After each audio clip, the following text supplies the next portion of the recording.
महाराष्ट्र में गणेश उत्सव को ध्यान में रखते हुए मुंबई से कोंकण और सावंतवाड़ी के लिए आज से विशेष ट्रेन की शुरुआत हुई है, जिसका नाम देश के प्रधानमंत्री नरेंद्र मोदी के नाम पर रखा गया। बीजेपी के विधायक और केंद्रीय मंत्री नारायण राणे के बेटे नीतीश राणे ने मुंबई से कोंकण जाने वाले यात्रियों को विशेष सौगात देते हुए मोदी एक्सप्रेस नाम की ट्रेन की शुरुआत की है। इसमें खास बात यह है कि इस ट्रेन में यात्रा करने वाले सभी यात्रियों को निःशुल्क ही उनके गंतव्य तक पहुंचाया जाएगा। यात्रियों की टिकट का सारा खर्च बीजेपी विधायक नीतीश राणा खुद ही उठा रहे हैं। मोदी एक्सप्रेस ट्रेन मुंबई के दादर रेलवे स्टेशन से हरी झंडी दिखाकर रवाना की गई, जिसके बाद ये जो ट्रेन है इसमें आप देख सकते हैं कि यात्री जो हैं वो पास भी दिखाते नजर आ रहे हैं। ये टिकट उन्हें मिली है। एक सीधे तौर पर ये जनता के लिए एक राहत की बात है, क्योंकि जिस तरीके से गणेश उत्सव है तो मुंबई के कोंकण और सावंतवाड़ी के लिए विशेष रूप से ट्रेनें जो है वो शुरुआत की गई है, क्योंकि यहाँ पर बहुत बड़ी संख्या में लोग आने जाने के लिए रहते हैं, क्योंकि गणेश उत्सव जो है वो यहीं पर सबसे बड़ा मनाया जाता है। और इसी में जनता को सौगात देने के लिए बीजेपी विपक्ष की भूमिका में रहते हुए भी केंद्रीय मंत्री नारायण राणे के बेटे नीतीश राणे ने मुंबई से कोंकण जाने वाले यात्रियों को ये बड़ी सौगात दी है। हालांकि इस ट्रेन का नाम प्रधानमंत्री नरेंद्र मोदी के नाम पर रखा गया है। मोदी एक्सप्रेस ट्रेन इसका नाम रखा गया है। इसमें खास बात यह है कि इस ट्रेन में यात्रियों को निःशुल्क सेवा मिलेगी।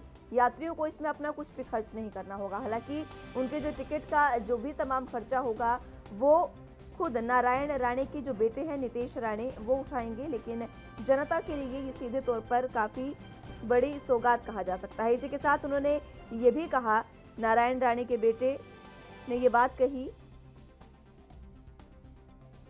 कि अगर विपक्ष हमारे साथ कंपटीशन करना चाहता है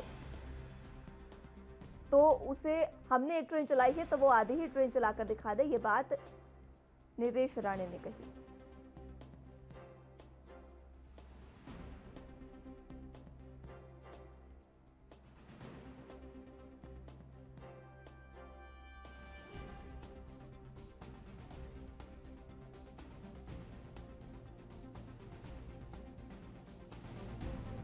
तो महाराष्ट्र में गणेश उत्सव को ध्यान में रखते हुए मुंबई से कोंकण और सावंतवाड़ी के लिए विशेष ट्रेन की शुरुआत की गई है और ये विशेष ट्रेन प्रधानमंत्री नरेंद्र मोदी के नाम पर इसका नाम रखा गया है। विशेष ट्रेन जो है ये महाराष्ट्र में विपक्ष की भूमिका निभाने वाली बीजेपी की ओर से जनता को सौगात है। अभी 10 तारीख को गणेश उत्सव है, गणेश चतुर्थी है, जिसको लेकर ये जो सौगात है वो बीजेपी के विधायक नीतीश राणे ने जनता को दी है। आप देख सकते हैं कि जनता से वो रूबरू भी हो रहे हैं। ये जो ट्रेन की शुरुआत की गई है इसमें वो खुद यहाँ पर पहुंचे और जनता को किस तरीके से सुविधाएं मिली, जनता से बातचीत भी की। आप देख सकते हैं किस तरीके से उन्होंने तमाम जनता से यहाँ पर रूबरू सीधे तौर पर उनसे हुए। और सबसे अहम बात यह है कि इसमें यात्रियों का कोई भी शुल्क नहीं लगेगा। यात्रियों के लिए ये ट्रेन पूरे तरीके से निःशुल्क रहने वाली है। हालांकि उनके टिकट का और बाकी तमाम चीज़ों का जो खर्चा है वो नीतीश राणे उठाने वाले हैं। आपको बता दें कि मोदी एक्सप्रेस ट्रेन मुंबई के दादर रेलवे स्टेशन से हरी झंडी दिखाकर रवाना की गई, जिसके बाद अब ये ट्रेन जो है वो जनता के लिए रोजाना चलेगी। आपको बता दें कि गणेश उत्सव 10 तारीख को है, गणेश चतुर्थी है, जिसको लेकर ये ट्रेन एक बड़ी सौगात के रूप में जनता को दी गई है। मुंबई से कोंकण और सावंतवाड़ी के लिए ये ट्रेन की शुरुआत की गई है। बीजेपी के विधायक और केंद्रीय मंत्री नारायण राणे के बेटे नीतीश राणे ने जनता को ये सौगात दी है और ट्रेन की शुरुआत करने पर जनता ने भी उनका आभार व्यक्त किया और साफ तौर पर कहा कि ये बहुत बड़ी राहत वाली बात है और बहुत बड़ी सुविधा जनता को उन्होंने दी है। जनता ने इसके लिए उनका धन्यवाद और शुक्रिया भी किया।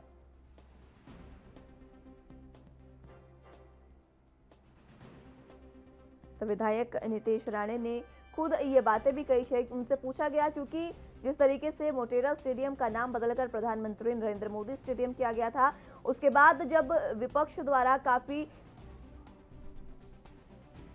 सवाल उठाए गए थे और इसी बीच अब उनसे सवाल भी पूछा गया था कि अब अगर विपक्ष इस पर सवाल उठाता है तो उनका क्या रुख होगा। इस पर उन्होंने साफ तौर पर कहा कि विपक्ष सवाल उठाए ये कोई ज़रूरी नहीं है, और अगर विपक्ष सवाल उठाता है तो सवाल उठाने से अच्छा है विपक्ष हमारे साथ कंपटीशन करे और हमने एक ट्रेन दिखे तो आधी ट्रेन विपक्ष थे।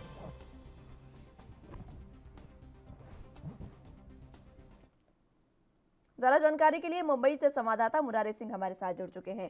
मुरारी, जिस तरीके से ट्रेन की शुरुआत की गई है जनता के लिए, तो देखिए ये बहुत बड़ी खबर है, राहत उन्हें मिली है, लेकिन विपक्ष इस पर तिलमिला बैठा है। देखिए, अगर विपक्ष के मिलाने की बात करें तो मुंबई सहित महाराष्ट्र में नगर निगम के चुनाव हैं, जिसे लेकर के बीजेपी मानो की हरी चोटी का जोर लगा रही है। और इसी कड़ी में जिस तरीके से नीतीश राणे ने कोकण के लिए गणेश उत्सव में ट्रेन की व्यवस्थाएं की है, क्योंकि जो मराठी समुदाय के लोग मुंबई में रहते हैं वो जो है कि अपने घर अपने गांव गणपति के त्योहार में जाना चाहते हैं, लेकिन कोरोना काल प्रोटोकॉल और गाड़ियों की दिक्कत की वजह से वो लोग नहीं पहुंच पाते थे। और उसका कह सकते हैं कि एक तरह से नीतीश राणे ने सीधा सीधा फायदा उठाते हुए जो कि मोदी नाम का जो कि ट्रेन बुक किए हैं। और सबसे बड़ी बात इसमें है कि किसी भी यात्री से कोई भी किराया ट्रेन का नहीं लिया जाएगा। जितने भी यात्री जो मुंबई से कोकण के लिए गणेश उत्सव में जाएंगे उसका पूरा किराया जो है नीतीश राणे की तरफ से दिया जाएगा। जी, नीतीश राणे की तरफ से किराया दिया जाएगा। यात्रियों ने उसको लेकर किस तरीके से उनका धन्यवाद किया?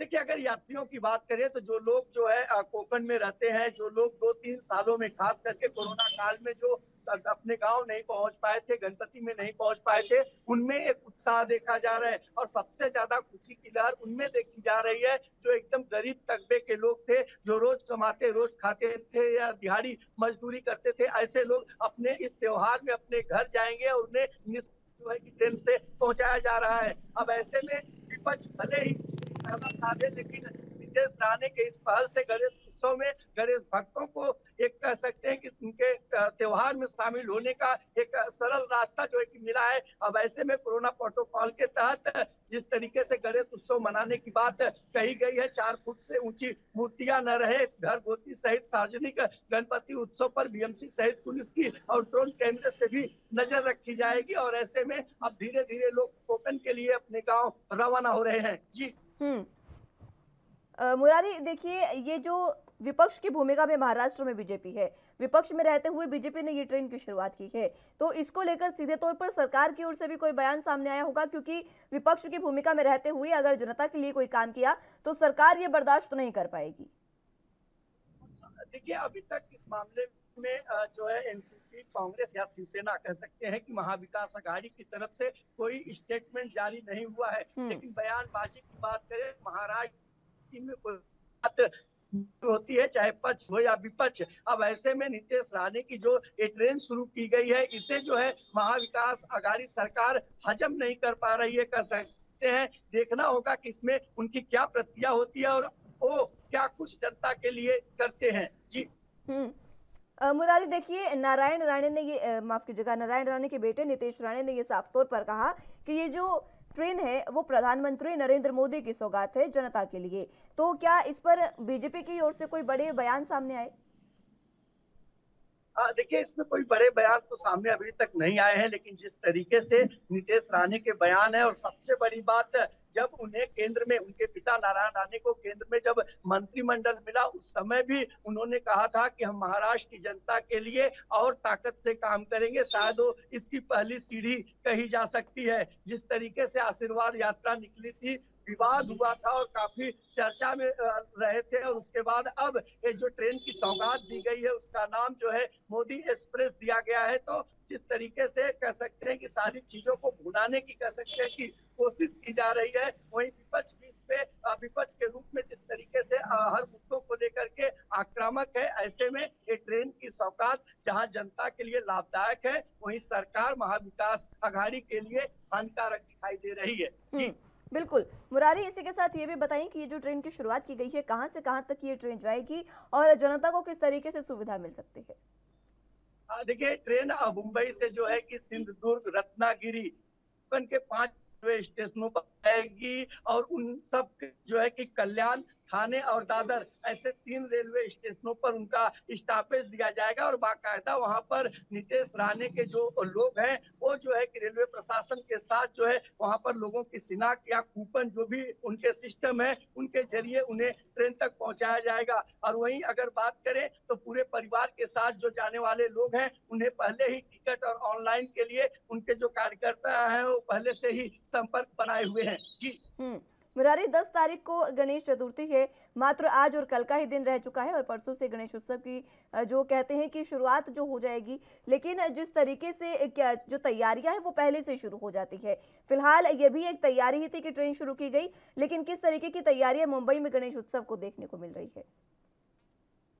मुंबई में अगर गणेश उत्सव की बात करें तो तैयारियां काफी जोर शोर से देखी गई हैं, लेकिन कोरोना संक्रमण के चलते महाराष्ट्र सरकार ने जिस तरीके से पाबंदी लगाई थी और कई ऐसे नियम गणपति उत्सव को लेकर निकाले थे, जिसे गणेश भक्तों में थोड़ी नाराजगी देखी गई थी, क्योंकि डीजे के साथ साथ साउंड और लाउड स्पीकर के सहित सार्वजनिक रूप से आरती और भजन करने पर पाबंदी लगाई गई है। तो वहीं अगर जो मंडल 10 से 12 फुट या कह सकते हैं कि 20-20 फुट की जो प्रतिमाएं बैठाई जा रही थी, उसे जो एक प्रतिबंध लगाया गया है। 4 फुट की जो गणपति होंगी या घर पे या सार्वजनिक रूप से जो रखी जाएंगी, उनमें भी ज्यादा से ज्यादा लोग न शामिल हो, इसके लिए मनपा और पुलिस को इसकी पूरी जवाबदारी दी गई है। अगर तैयारी की बात करें तो मुंबई के दादर मार्केट में आज से ही फूलों की बिक्री दुगने दामों में शुरू हो गई है। जबकि गणपति के सजावट की सामान की बात करें तो कोरोना काल इतने उसके बावजूद दुकानों पे भीड़ दिख रही है। जी। ठीक है मुरारी, बहुत शुक्रिया हमारे साथ जुड़ने के लिए और तमाम जानकारी के लिए।